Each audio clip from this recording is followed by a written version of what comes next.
ನೀವು ನಿಮ್ಮ ಹಿಂದಿನ ತರಗತಿಗಳಲ್ಲಿ ಬಹುಪದೋಕ್ತಿಗಳ ಬಗ್ಗೆ ಕೇಳಿರ್ಬೋದು. ಸಾಮಾನ್ಯವಾಗಿ ಈ x, y, x square, y square ಈ ರೀತಿಯ ಪದಗಳನ್ನು ಪ್ಲಸ್ ಮೈನಸ್ ಚಿಹ್ನೆ ಈ ಚಿಹ್ನೆಗಳನ್ನು ಬಳಸಿ ಒಟ್ಟಿಗೆ ಜೋಡಿಸಿದಾಗ ನಮಗೆ ಬಹುಪದೋಕ್ತಿಗಳು ಸಿಗ್ತವೆ.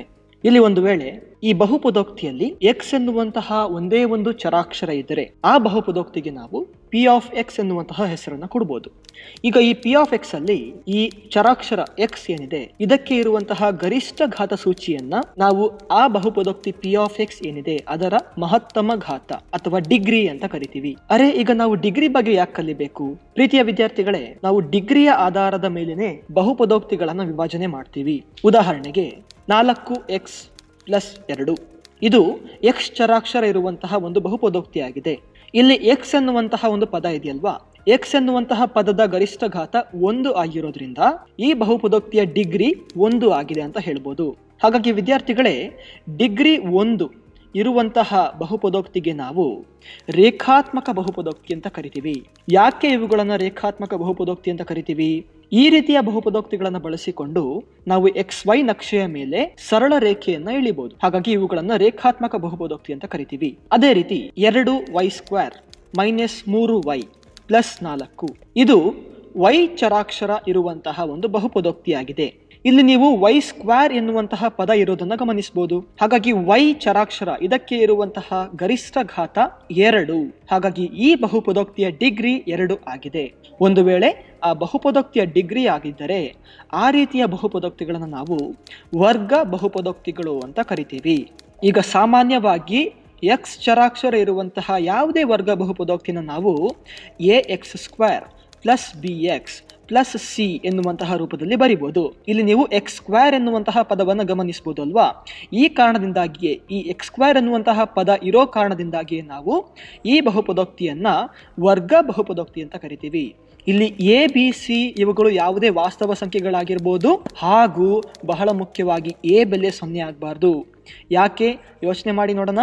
ಎ ಬೆಲೆ ಒಂದು ವೇಳೆ 0 ಆದರೆ ಆ ax² ಎನ್ನುವಂತಹ ಸಂಪೂರ್ಣ ಪದವೇ 0 ಆಗಿಬಿಡುತ್ತೆ. ಈಗ ಒಂದು ವೇಳೆ x² ಎನ್ನುವಂತಹ ಪದವೇ ಇಲ್ಲ ಆದರೆ ಈ ಬಹುಪದೋಕ್ತಿಯನ್ನು ನಾವು ವರ್ಗ ಬಹುಪದೋಕ್ತಿ ಅನ್ನೋಕ್ಕೆ ಸಾಧ್ಯವೇ ಇಲ್ಲ ಅಲ್ವಾ? ಹಾಗಾಗಿ ಎ ಬೆಲೆ 0 ಆಗಬಾರ್ದು. ಅದೇ ರೀತಿ 3x³ -2x² +x -1 ಇದು ಎಕ್ಸ್ ಚರಾಕ್ಷರ ಇರುವಂತಹ ಬಹುಪದೋಕ್ತಿಯಾಗಿದೆ.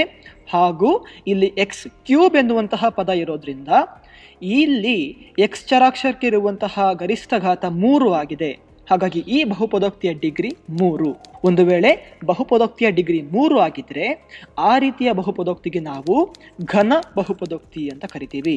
ಸಾಮಾನ್ಯವಾಗಿ ಎಕ್ಸ್ ಚರಾಕ್ಷರ ಇರುವಂತಹ ಒಂದು ಘನ ಬಹುಪದೋಕ್ತಿಯನ್ನು ನಾವು ax³ +bx² +cx +d ಅಂತ ಬರೀಬಹುದು. ಇಲ್ಲಿ x³ ಅನ್ನುವಂತಹ ಪದ ನೋಡಬಹುದು. ಆ x³ ಎನ್ನುವಂತಹ ಪದದ ಕಾರಣದಿಂದಾಗಿ ನಾವು ಇದನ್ನ ಘನ ಬಹುಪದೋಕ್ತಿ ಅಂತ ಕರಿತೀವಿ. ಇಲ್ಲಿ a b c d ಇವುಗಳು ಯಾವುದೇ ವಾಸ್ತವ ಸಂಖ್ಯೆಗಳಾಗಿರ್ಬೋದು. ಅದೇ ರೀತಿ ಮುಖ್ಯವಾಗಿ a ಬೆಲೆ 0 ಆಗಬಾರ್ದು. ಯಾಕೆ ಅಂತ ನೀವು ಊಹಿಸ್ಬೋದು. ಯಾಕೆಂದ್ರೆ ಅಲ್ಲಿ ಒಂದು ವೇಳೆ a ಬೆಲೆ 0 ಆದರೆ ax³ ಎನ್ನುವಂತಹ ಸಂಪೂರ್ಣ ಪದವೇ 0 ಆಗಿಬಿಡುತ್ತೆ. ಈಗ ಒಂದು ವೇಳೆ x³ ಇಲ್ಲ ಅಂದ್ರೆ ಅದನ್ನು ನಾವು ಘನ ಬಹುಪದೋಕ್ತಿ ಅಂತ ಕರೆಯೋದಕ್ಕೆ ಸಾಧ್ಯ ಇಲ್ಲ ಅಲ್ವಾ? ಹಾಗಾಗಿ ಎ ಬೆಲೆ 0 ಆಗಬಾರ್ದು. ಪ್ರಿಯ ವಿದ್ಯಾರ್ಥಿಗಳೇ, ಈಗ ನಿಮಗೆ ಡಿಗ್ರಿ ಅರ್ಥ ಆಯ್ತಲ್ವಾ? ಒಂದು ವೇಳೆ ಯಾವುದೇ ಬಹುಪದೋಕ್ತಿಯಲ್ಲಿ ಎಕ್ಸ್, ವೈ, x² y² ಈ ರೀತಿಯ ಪದಗಳು ಬಂದ ತಕ್ಷಣ ನಾವು ಎಲ್ಲವನ್ನ ಕೂಡ ಬಹುಪದೋಕ್ತಿ ಅನ್ನೋದಕ್ಕೆ ಸಾಧ್ಯ ಇದೆಯಾ? ಖಂಡಿತವಾಗ್ಲೂ ಇಲ್ಲ. ಒಂದು ವೇಳೆ ಆ ಬಹುಪದೋಕ್ತಿಯಲ್ಲಿ ಚರಾಕ್ಷರಕ್ಕೆ ಇರುವಂತಹ ಘಾತ ಸೂಚಿ ಏನಿದೆ ಅದು ಒಂದು ಋಣಾತ್ಮಕ ಸಂಖ್ಯೆ ಆಗಿದ್ರೆ, ಒಂದು ನೆಗೆಟಿವ್ ನಂಬರ್ ಅಂತ ಕರಿತೀವಲ್ವಾ ಆ ರೀತಿಯ ಸಂಖ್ಯೆ ಆಗಿದ್ರೆ, ಅಥವಾ ಒಂದು ವೇಳೆ ಘಾತಾಂಕವು ಪೂರ್ಣಾಂಕ ಅಲ್ಲದಿದ್ದರೆ, ಒಂದು ವೇಳೆ ಅದು ಭಿನ್ನರಾಶಿ ಆಗಿದ್ರೆ ಅವುಗಳನ್ನು ನಾವು ಬಹುಪದೋಕ್ತಿ ಅಂತ ಕರೆಯೋದಕ್ಕೆ ಸಾಧ್ಯ ಇಲ್ಲ.